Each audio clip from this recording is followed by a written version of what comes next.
Welcome back to the deep dive. We hear so much about success, and often the story starts with, well, someone having all the advantages, like everything just lined up perfectly for them. Right. Smooth sailing, the perfect background, all that stuff. But what if that's not the whole picture? What if the things we usually call disadvantages, the struggles, are actually where the real strength comes from? That's exactly what we're diving into today, this really fascinating idea. What if everything you think is holding you back, maybe a lack of resources or a tough past, what if that's actually your secret weapon, your superpower? Yeah, turning those weaknesses into assets.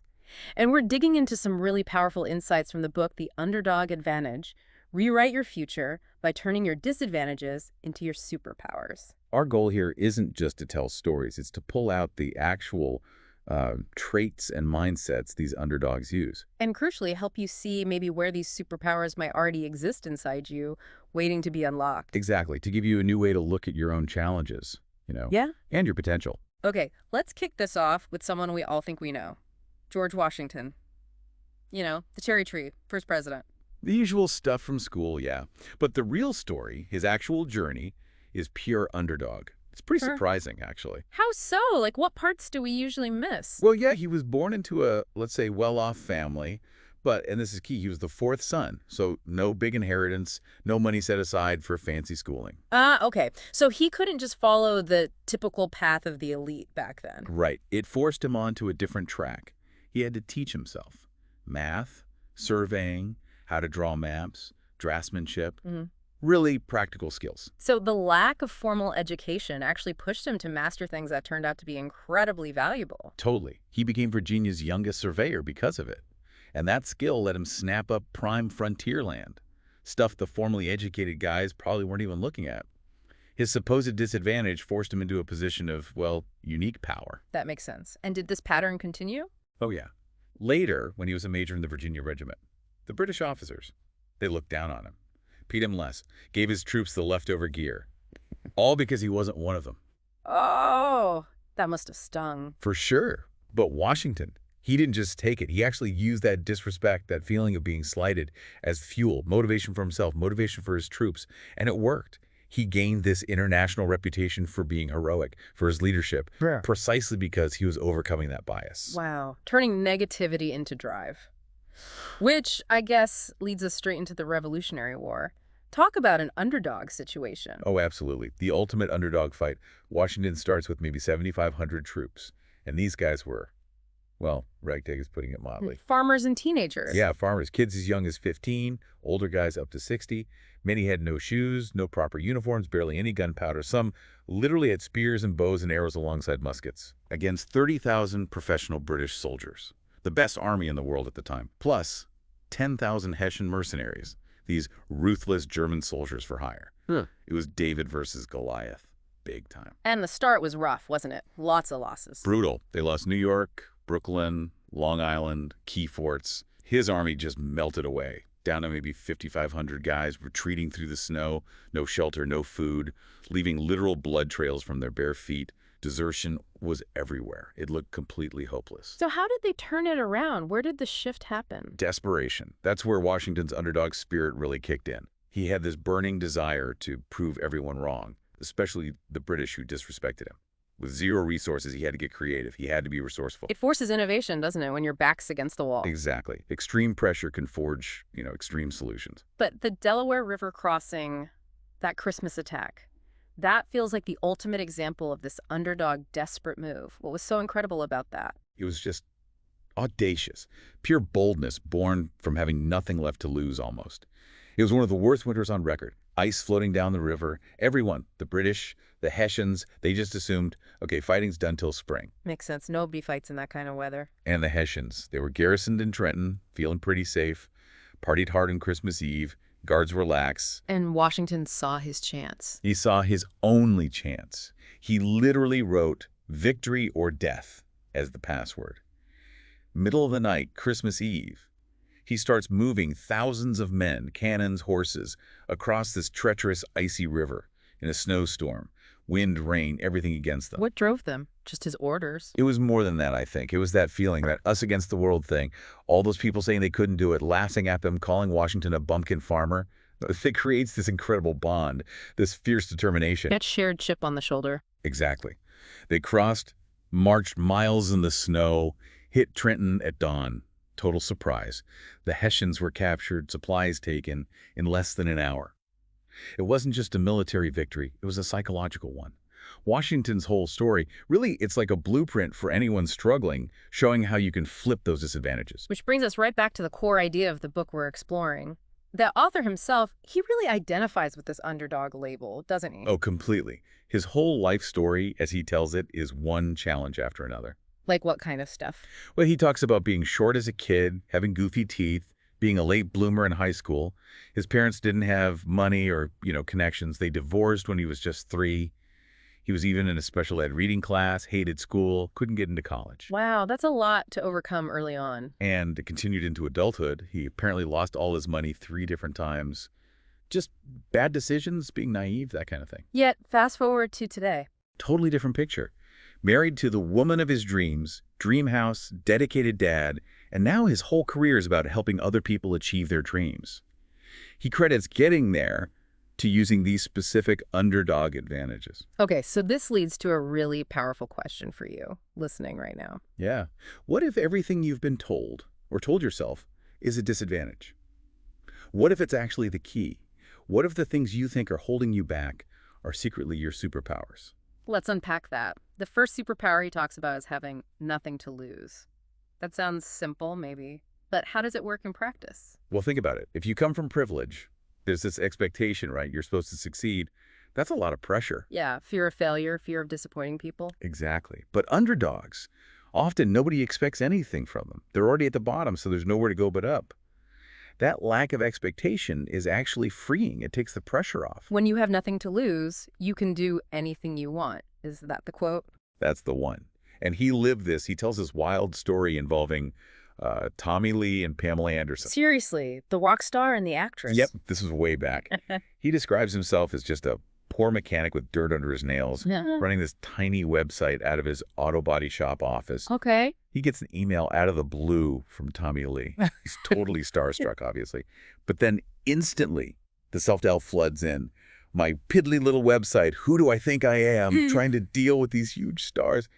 He was literally about to just delete the email. That's relatable, that imposter syndrome voice. Totally. But then he had that thought, wait a minute, what's the worst that could happen here? They say no, so what? He realized he genuinely had nothing to lose. So he shot his shot. He did. Sent off a proposal. And the reaction was insane. Tommy Lee loved it. His famous lawyer, David Rewrit, calls him up, flies him out to L.A. first class, invites him to dinner with Tommy and Pam at their house. He thought, this is it. I've made it. Wow, okay. So the nothing to lose approach worked. Initially. But then, the rug gets pulled out. Tommy's manager calls him later, super abruptly, basically says, yeah, we don't need you, deal's off. Just like that, crushing. Oh, man. From that high to that low, how do you even process that without just giving up? That's the key lesson. He went home totally dejected. And to make things worse, one of his rental properties had this massive sewage backup. He's literally shoveling knee-high sewage, feeling like the biggest loser on earth. That's rough. But after the initial despair, he had this realization. He thought, okay, the deal fell through, but what did I actually lose? He didn't really lose anything tangible, did he? Exactly. The only thing he lost was a deal he never really had in the first place. The pain was ego. What he gained was the proof that he could take a shot at that level. The significance came from trying, from playing the game. And that experience fueled him later. Massively. And years later, that same lawyer, David Rewrit, actually called him for advice on something. So taking that risk, even though it failed short term, paid off in the long run. It set him up. Okay, so embracing nothing to lose lets you take bold action. But what happens when people doubt you? When they actively tell you, you can't do that? That's the next advantage.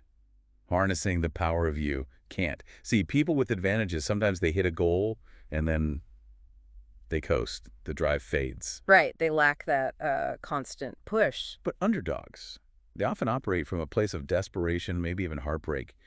And that feeling of nobody believes in us, that external doubt, that can become an incredibly powerful fuel. It lights a fire inside. Like his snowmobile racing story. That seems like a perfect example. Totally. He was 20, bought this fast snowmobile, won some small local race. Good start. But he wanted more. Yeah, he wanted to race with the pros. But he had, like, No money, no connections, wasn't even a mechanic, just pure passion. And people probably told him it was crazy. His own local dealer flat out told him, you can't race in the big leagues. You'll be up against guys with unlimited money, factory teams, mechanics. Stick to the hobby races. Ouch. Direct discouragement. But the author says by then, he'd mastered the art of saying, fuck that. His words to anyone telling him you can't. He saw their doubt not as a barrier, but as an advantage. His underdog edge. Unless he went anyway. Yep. Showed up to the pro races in this beat-up old pickup truck, tools rattling around in a plastic milk crate. Yeah. He said he could feel people looking at him, probably laughing under their breath. And instead of shrinking, he used it. He thought, go ahead, laugh now. We'll see what happens when the flag drops. Right. He used their skepticism as pure rocket fuel. What happened? He entered 3 different classes, including the super modified open mod class, the fastest one. And he says he went almost 3 years without losing a single race on the pro circuit. No way. Against the teams with big budgets. Yep. He even won the overall New England championship one year. Showed up apparently hungover, wearing jeans and paint-splattered work boots, while other teams had massive tractor trailers for haulers and full pit crews. It just shows how powerful that I'll show you mentality can be. That us against the world drive again. It's potent. Incredibly potent. Okay, next advantage. Act fast and improve quickly. What's the core idea here? It's about agility. People or companies with a lot to protect, a big reputation, lots of scrutiny. They have to be careful. They plan meticulously. They move slowly. Because messing up is a big deal for them. Right.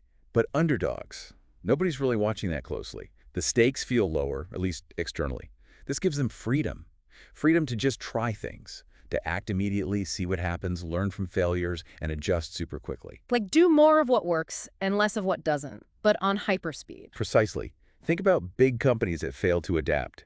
New Coke took them ages to admit they messed up, cost them a fortune. BlackBerry comes to mind too. They were huge. Huge. But they couldn't pivot fast enough when the iPhone changed the game. And Kodak. They actually invented the first digital camera. Get out. Really? Yeah. But they buried it because they were scared it would hurt their film business. Their privilege, their established market, became this anchor that drowned them. They couldn't act fast. So being an underdog lets you be nimble, like a startup versus a corporation. Exactly like that. You can run experiments constantly. The author even applies this to, like, a fishing competition. Fishing? Okay, tell me about that. He was at this high-level mastermind retreat. Lots of successful people, former NFL players like Anthony Trucks, who won American Ninja Warrior, big hitters. The activity one day was fly fishing. And he wasn't a fly fishing expert, I assume. Nope. And a lot of the others were getting frustrated and not catching anything. But him? He says he just quietly obsessed on what was not working. Okay, so he's observing, analyzing. Yeah, isolating the little things, trying tiny adjustments, testing theories, and then, crucially, doing less of what didn't work and more of what did. Rapid iteration right there on the riverbank. And did it pay off? Big time. While everyone else was getting discouraged, he starts pulling in fish after fish. At the very last spot, he caught 13 trout. Ended up winning the whole thing with 22 fish total, way ahead of everyone else. That's actually a brilliant little example. It's not about having the best gear or the most experience, but about that rapid learning cycle. Exactly. That freedom to just try stuff, fail small, learn fast, and improve without worrying about looking silly. That's a massive underdog advantage. Makes you think, where in your life are you just stuck because something isn't working, instead of tweaking and testing? Good question. What should you stop? What should you tweak? What should you double down on? Right. Leads nicely into the fourth advantage. Relentlessly resourceful. This is slightly different from acting fast. This is about how you find solutions when you lack the obvious resources. Money, connections, tools. Because sometimes having too many resources makes you lazy, right? Complacent. Exactly. Think Nokia with phones, AOL with internet, Borders with books. They had everything, and they still got wiped out because they stopped innovating. Scarcity forces creativity. The book uses a story about a wedding photographer named Jenna, right? How does she exemplify this? Yeah, Jenna's story is great. She starts out in a small town, zero photography experience, no money, no resources, and nobody really cheering her on. Total underdog setup. So what's her first move? How does she get started with nothing? She gets resourceful. She remembers her own wedding cost like $13,000, which felt like a fortune. So she decides to target couples who don't have huge budgets, an underserved market. Smart. Find a niche nobody else is focusing on. And because she couldn't afford advertising, she poured everything into service. She went totally above and beyond. She wasn't just a photographer. She was like the fourth bridesmaid, she said. Helping with shoes, calming down nervous grandmas, bringing extra hairspray, basically running the show for couples who couldn't afford a planner. Wow. Building value through sheer effort and care. And it worked. Her business grew entirely through word of mouth. Never spent a dime on ads, became the #1 wedding photographer in Wisconsin. That's incredible. But success brought its own challenges, didn't it? It did.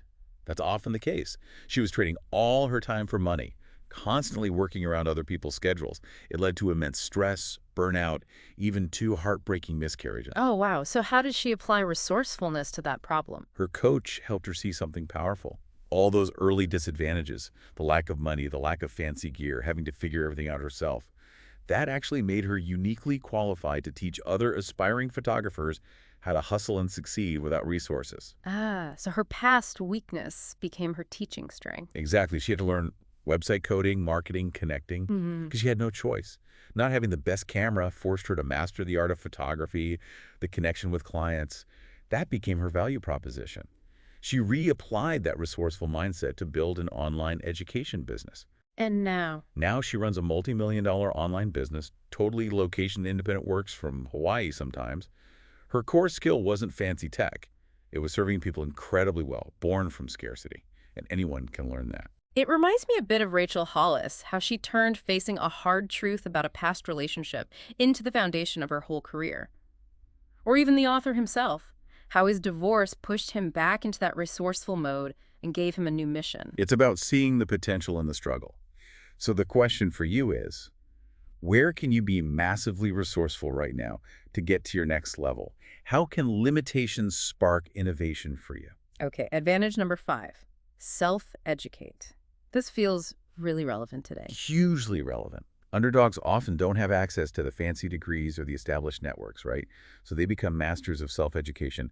They learn from books, from courses, from mentors, often just finding someone who's one chapter ahead of them and learning from them. The new-collar workforce seeking skills over traditional credential. Exactly. The author lived this. He talks about a time he was facing financial ruin, just had no idea what the hell I was doing.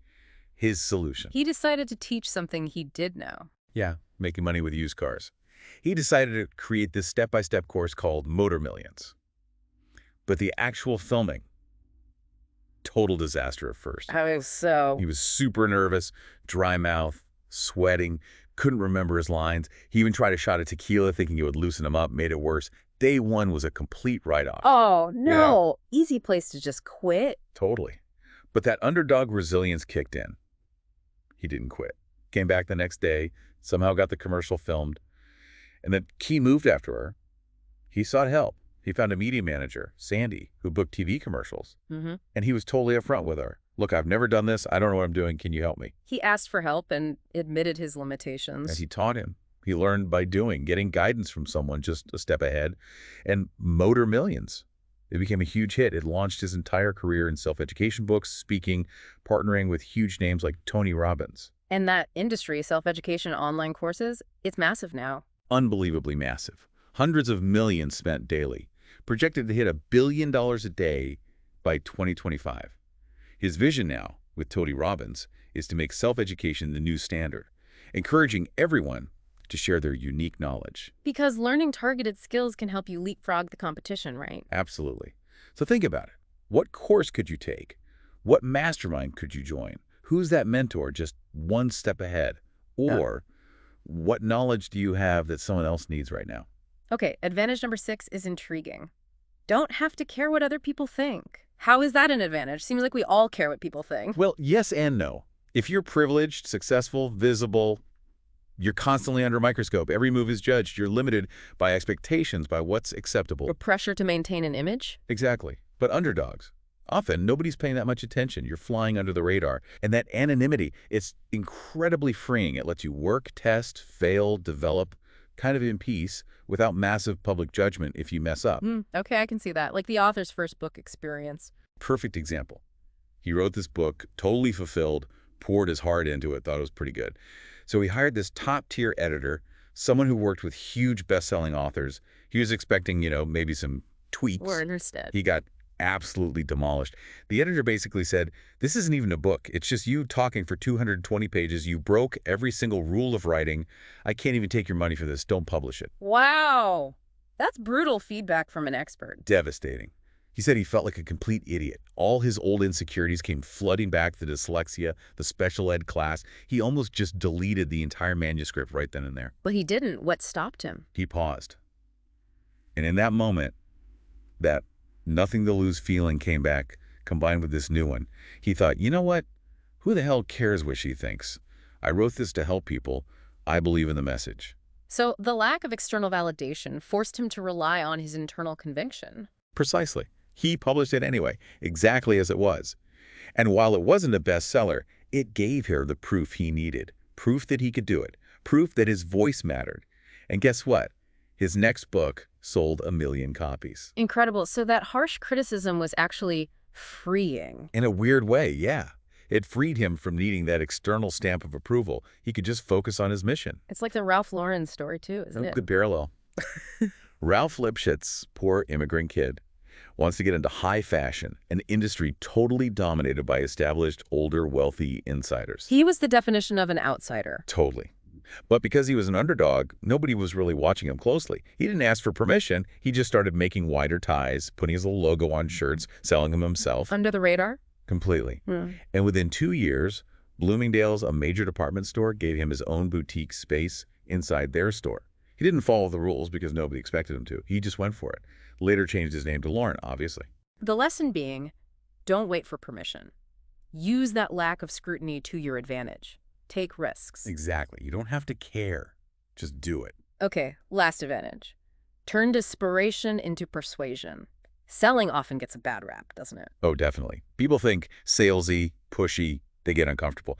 But the book argues that for underdogs, that passion, that desperation to make their thing work can be channeled into incredibly powerful, authentic persuasion. How so? Comes down to belief. If you genuinely, deeply love what you do, if you believe it truly helps people, then you almost have a moral obligation to persuade others. Not selling it is actually doing them a disservice. Okay, unpack that moral obligation idea. He tells a story about a woman in one of his audiences.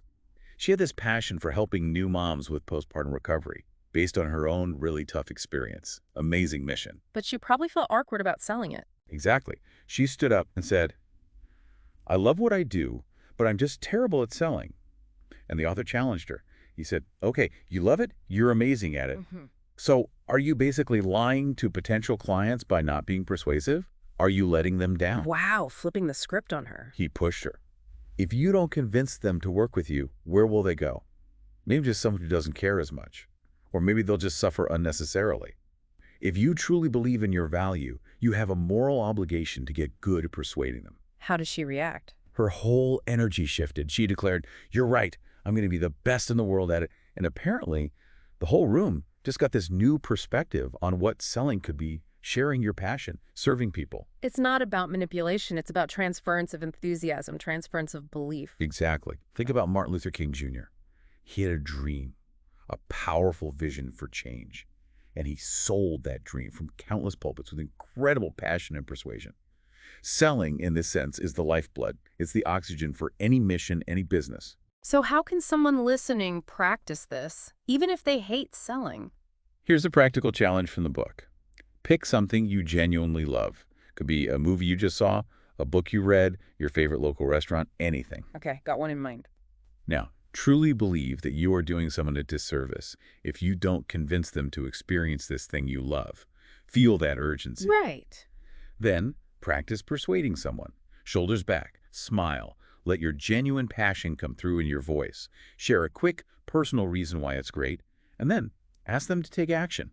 Watch it, read it, go there with enthusiasm, and, crucially, with no apologies. Just pure, authentic sharing of something you believe in. Yes, Oh. because nothing happens without that spark of persuasion leading to action. It applies to everything in life, not just business. Okay, so wrapping this all up, the big takeaway here seems to be that being an underdog, feeling like you have disadvantages, it's not a curse, it's actually a gift. It really can be. It builds grit. It forces you to develop these specific, powerful skills. Resourcefulness, resilience, rapid learning. It provides this deep, sustainable motivation that people who've always had it easy often lack. The privileged can lose their edge, but the underdog mindset keeps you hungry, keeps you growing. Constantly. So the real challenge now is for you, listening. It's time to maybe tune out the noise, what social media says success looks like, what your family expects, and ask yourself, what truly fills your soul? What does success look like on your terms? Because the next 5 years, Yeah. they're going to pass anyway, right? Whether you stay stuck or you start building something. Exactly. The time to start making that shift, leveraging your unique disadvantages, is right now, this very moment. So what's one concrete action you can take right now or maybe in the next 24 hours? Could be small. Registering a website domain for that idea you've had, watching one tutorial video. Or maybe it's deciding what not to do anymore. Stop listening to that negative friend. Stop doom scrolling the news. Clear some space. Think about a goal you have, maybe for 6 months from now. What's the very first tiny step to get that momentum going? And here's a final thought to really chew on. Picture yourself 6 months down the line. You're looking back at today, back at this deep dive. What's the one thing you currently see as a disadvantage that you will have transformed into your greatest advantage by then? How will you have used it to prove everyone, maybe even yourself, wrong? And what's that immediate first step in the next 24 hours that kicks off that transformation?